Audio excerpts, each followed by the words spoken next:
Hello दोस्तों, नमस्कार। मेरे यूट्यूब चैनल पर आप सभी का बहुत बहुत स्वागत है। तो दक्षिण पश्चिम मानसून ने देश के आधे से ज़्यादा भागों को कवर कर लिया है और आगे भी देश के अन्य भागों को कवर करेगा। तो इसी बीच आप सभी के मन में एक क्वेश्चन उठता होगा कि दक्षिण पश्चिम मानसून क्या है, कहाँ से आता है, कैसे आता है और इसके आने के कारण क्या है। तो आप सभी के लिए आज की वीडियो बहुत हेल्पफुल होने वाली है, क्योंकि आज मैं आप सभी के डाउट्स क्लियर करूंगा।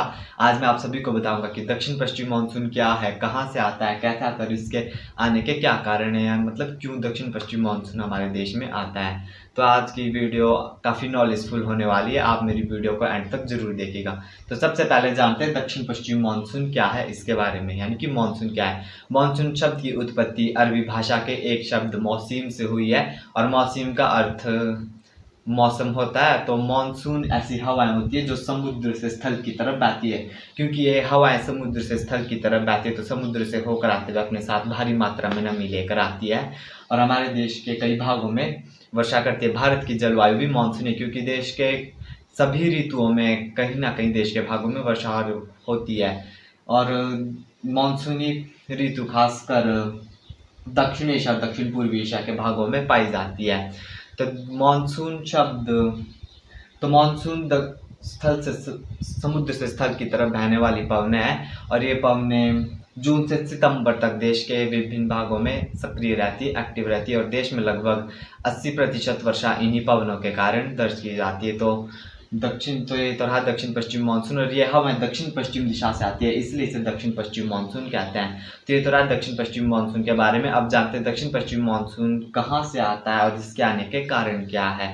तो जैसा कि आप सभी को पता ही है, अप्रैल मई जून के महीनों में देश के खासकर उत्तर पश्चिमी भागों में और जो थार का मरुस्थल है मध्य भागों में और पूर्वी भागों में काफ़ी भीषण गर्मी पड़ती है। कई इलाकों में तापमान 40-45 डिग्री तक चला जाता है और राजस्थान और थार के मरुस्थल के भागों में तो 48-50 डिग्री तक तापमान चला जाता है। तो इन भागों में काफ़ी गर्मी अप्रैल से जून के दौरान पड़ती है। अब जैसा कि आप सभी को पता है कि समुद्र की अपेक्षा स्थलीय भाग अधिक तेजी से गर्म होता है, तो इन भागों में ज़्यादा गर्मी पड़ने के कारण अधिक तेज हवाओं में जो दबाव होता है वो कम हो जाता है। हवाएं हल्की होकर इन भागों में ऊपर उठने लग जाती है। खासकर जो ये आपको मैंने क्षेत्र बताया, इन भागों में काफ़ी व्यापक गर्मी पड़ती है, भीषण गर्मी पड़ती है और हवाएं हल्की होकर ऊपर उठने लगती है।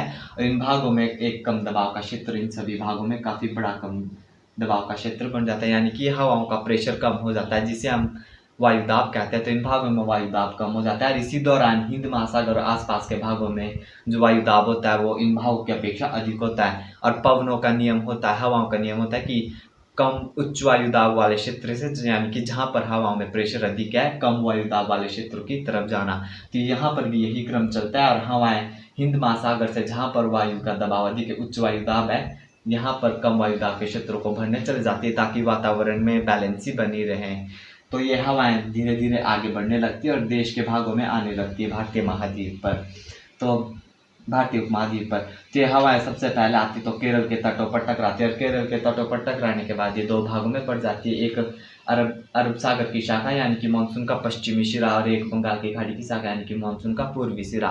तो मानसून का जो पूर्वी सिरा वो देश के अधिकतर भागों में वर्षा करता है, जबकि पश्चिमी सिरा आगे बढ़ते हुए देश के पश्चिमी तटीय भागों में, गुजरात के भागों में वर्षा करता है। तो जो मानसून के बंगाल की खाड़ी की शाखा यानी कि पूर्वी सिरा वो आगे बढ़ते हुए सीधा जाकर गारो, खासी और जिंथिया की पहाड़ी से टकराती है, जिसके कारण ये हवाएं सीधे आकर समुद्र से इन भागों में इन पहाड़ियों से टकराती है तो हवाएं ऊपर उठकर बादल बनता है। तो इन भागों में मासिन राम चेरापूंजी में सबसे अधिक वर्षा होने का कारण है ये। और पश्चिमी तटीय भागों में भी ये हवाएं समुद्र से आकर सीधा टकराती है तो पश्चिमी तटीय भागों में भी व्यापक वर्षा इस दौरान दर्ज की जाती है।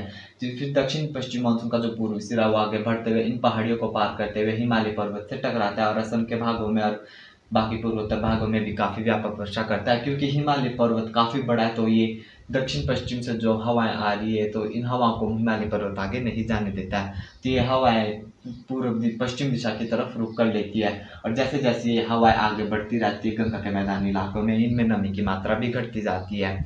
और सबसे पहले 1 जून को केरल में दक्षिण पश्चिम मानसून देता है और आगे बढ़ते बढ़ते लगभग जुलाई के पहले सप्ताह में देश के उत्तर पश्चिमी भागों को कवर कर लेता है, यानी कि 8 जुलाई तक देश के सभी भागों को दक्षिण पश्चिम मानसून भी कवर कर लेता है। और जैसे जैसे ये हवाएं बंगाल की खाड़ी की शाखा पश्चिम दिशा में आगे बढ़ती है गंगा के मैदानी इलाकों में, इन भागों में हवा में जो नमी होती है वो घटती जाती है और इन भागों में वर्षा में भी पश्चिम दिशा में बढ़ते हुए कमी आती है। इसलिए गंगा के मैदानी इलाकों में पश्चिम दिशा में बढ़ते हुए वर्षा की मात्रा भी घटती रहती है। और जब तक ये हवा राजस्थान के भागों में पहुंचती है तो हवा यहाँ पर इन भागों में नमी है, इन हवाओं में नमी कम हो जाती है और इन भागों में वर्षा कम होती है। इसीलिए राजस्थान के भागों में वर्षा कम होती है। और जो अरब सागर की शाखा आती है वो आगे बढ़ते सीधा हिमालय पर्वत से टकरा जाती है, जो कि यहाँ पर अरावली पर्वत है, ये इन हवाओं के समानांतर होता है। तो ये हवा अरावली पर्वत से ज़्यादा नहीं टकराती है और सीधा आगे बढ़ते हुए हिमालय पर्वत से टकराते हुए उत्तर के इलाकों में वर्षा करती है। इसीलिए राजस्थान शुष्क रह जाता है, राजस्थान में वर्षा कम हो जाती है। लेकिन पिछले कई सालों से देखा जा रहा है कि क्लाइमेट चेंज के कारण भी राजस्थान के भागों में बाढ़ जैसी स्थितियाँ उत्पन्न हो जाती है। तो मैंने आज की वीडियो में आपको बताया कि दक्षिण पश्चिम मानसून क्या है, कहाँ से आता है और इसके आने के कारण क्या है। आने का कारण यही है कि इन भागों में कम वायुदाब का क्षेत्र बन जाता है और यहाँ पर वायुदाब अधिक होता है। तो हवाओं का नियम होता है कि उच्च वायुदाब वाले क्षेत्र से कम वायुदाब वाले क्षेत्र की तरफ जाना। तो हवा यहाँ से चल पड़ती है इस कम वायुदाब वाले क्षेत्रों को भरने के लिए। तो ये तो थी मेरी आज की वीडियो। अगर मेरी आज की वीडियो आपको पसंद आती है तो मेरी वीडियो को लाइक और शेयर भी जरूर करें और मेरे चैनल को सब्सक्राइब करना ना भूलें। धन्यवाद।